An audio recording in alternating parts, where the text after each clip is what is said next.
Les premiers rayons du soleil levant illuminèrent un panier en osier abandonné sur les marches d'une grande cathédrale. À l'intérieur, un petit garçon dormait paisiblement, inconscient de la vie de misère qui l'attendait. Il n'avait rien d'autre que les vêtements qu'il portait et un petit médaillon en argent autour du cou. C'est ainsi que commença notre histoire, avec un orphelin sans nom au cœur de Paris. La vie fut rude pour le jeune Antoine. Il grandit en parcourant les rues labyrinthiques de la ville, à la recherche de nourriture et esquivant les regards méfiants des étrangers.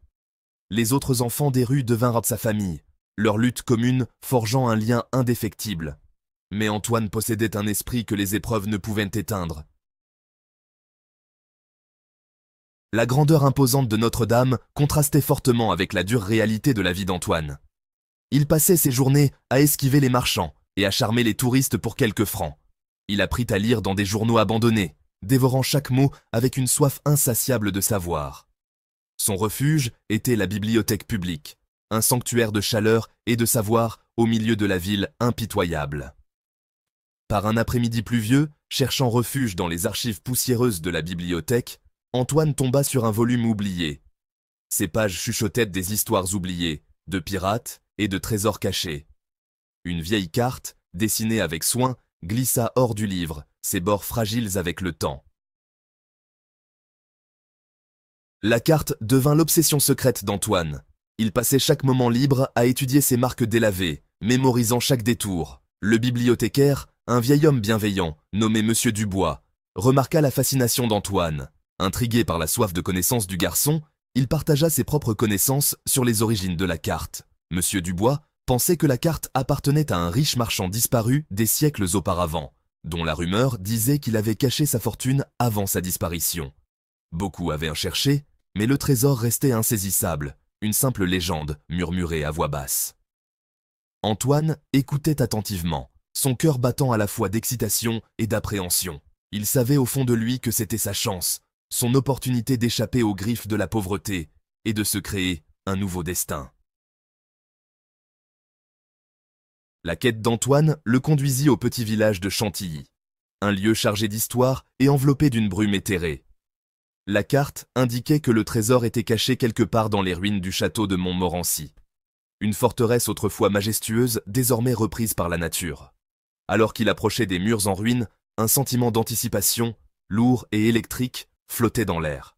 L'énigme parlait d'un cœur de pierre, situé là où coulèrent des larmes de chagrin. Antoine explora les ruines méticuleusement, cherchant un signe, un indice qui le mènerait au trésor. Il déchiffra des inscriptions abîmées par les intempéries sur des murs en ruine, suivit des passages cachés envahis par la végétation et explora des pièces oubliées remplies des échos du passé. Ses recherches le menèrent à une cour isolée, dont la pièce maîtresse était une statue patinée d'un ange en pleurs.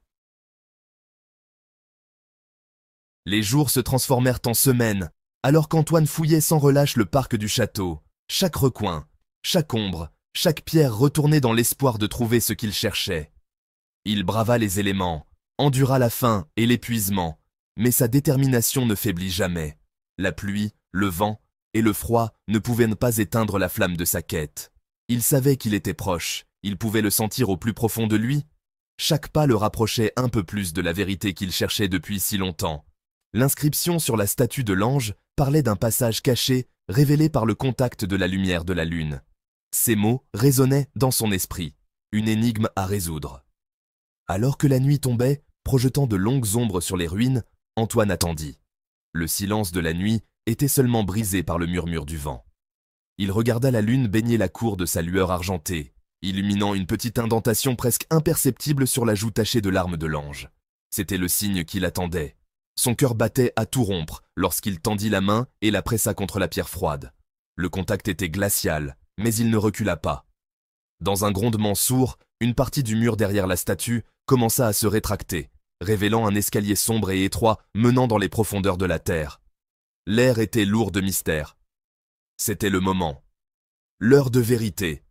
Tout ce qu'il avait enduré l'avait mené à cet instant précis. Il prit une grande inspiration et commença sa descente vers l'inconnu.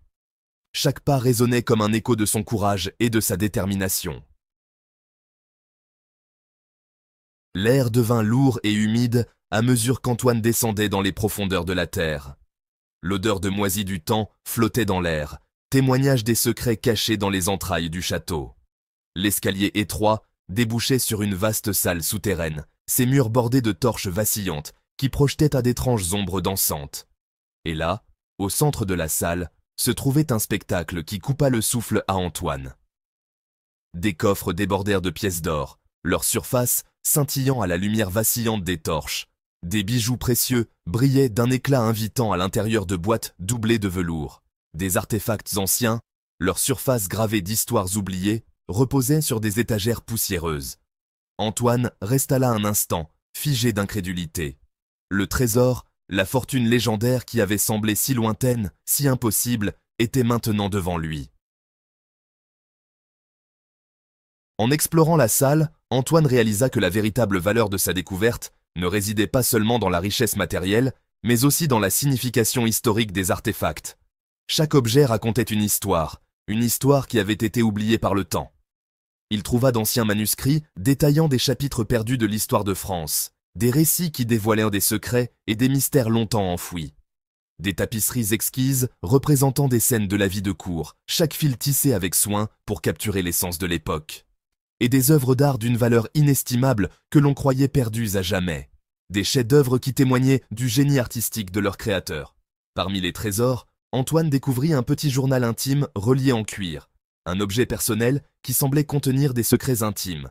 Ces pages contenaient le récit de la vie du marchand, de ses aventures, de ses voyages à travers des terres lointaines et des circonstances entourant la chambre cachée, un lieu mystérieux rempli de trésors inestimables.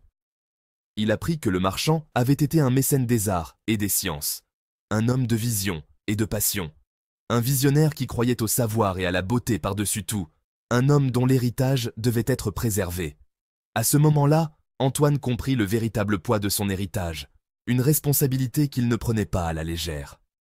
Il jura d'honorer la mémoire du marchand en utilisant sa nouvelle richesse pour faire la différence dans le monde, pour continuer l'œuvre de ce grand homme. La nouvelle de l'incroyable découverte d'Antoine se répandit comme une traînée de poudre dans Paris. Les journaux en faisaient leurs gros titres, et les conversations dans les cafés tournaient toutes autour de cet événement extraordinaire. L'ancien orphelin sans abri devint un héros célébré. Son histoire, un témoignage du pouvoir de la persévérance et de l'attrait des trésors cachés. Les gens se rassemblèrent dans les rues pour le féliciter, et son nom était sur toutes les lèvres. Il utilisa sa nouvelle richesse à bon escient, s'imposant comme un mécène respecté des arts et un philanthrope généreux. Il finança des expositions, soutint des artistes émergents et fit des dons considérables à des causes nobles. Il fonda des écoles et des hôpitaux, offrant ainsi des opportunités d'éducation et de soins de santé à ceux qui en avaient le plus besoin. Finança des expéditions et des projets de recherche, contribuant à des découvertes scientifiques importantes et à l'avancement des connaissances humaines, et utilisa son influence pour défendre la justice sociale et l'égalité. Il participa à des manifestations, prononça des discours inspirants et soutint des initiatives visant à améliorer les conditions de vie des plus démunis. Il n'oublia jamais ses racines, se souvenant toujours des luttes de ceux qui vivaient en marge de la société. Il retournait souvent dans son ancien quartier pour offrir son aide et son soutien.